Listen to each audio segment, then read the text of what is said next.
د افغانستان اسلامي امارت د کورنیو چارو وزیر سراج الدین حقانی د سې شنبې په ورځ په بشردوستانه چارو کې د میم ډاټ میم له عمومي منشي مارتین ګریفټکس سره وکتل او د ښځو د حقونو په ګډون یې پر یو لړ موضوعاتو خبرې وکړې. کورنیو چارو وزارت په ډاګه کړی ګریفټکس ویلي چې په افغانستان کې یو څه پرمختګ شوی، خو موږ باید د یو بل پر کړنو نیوکه ونه کړو ځکه چې ډېرې نیوکې د پوهاوي مخه نیسي او ستونزې رامنځته کوي. د ښځو تعلیم او کار هغه اساسي حقونه دي چې موږ د خوندي کولو غوښتنه کوو. سراج الدین حقانی ویلي چې هیڅ کله هم له تعلیم څخه د نجونو د بې برخې کولو وړاندیز نه دی شوی، خو د ښوونې او روزنې د سیستم په اړه چې د حل وړ دی د نظر اختلاف شته دی.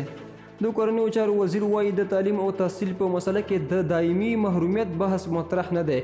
دا زموږ خپل ضرورت دی او د دې ولس د خپلې هوساینې تقاضا هم ده.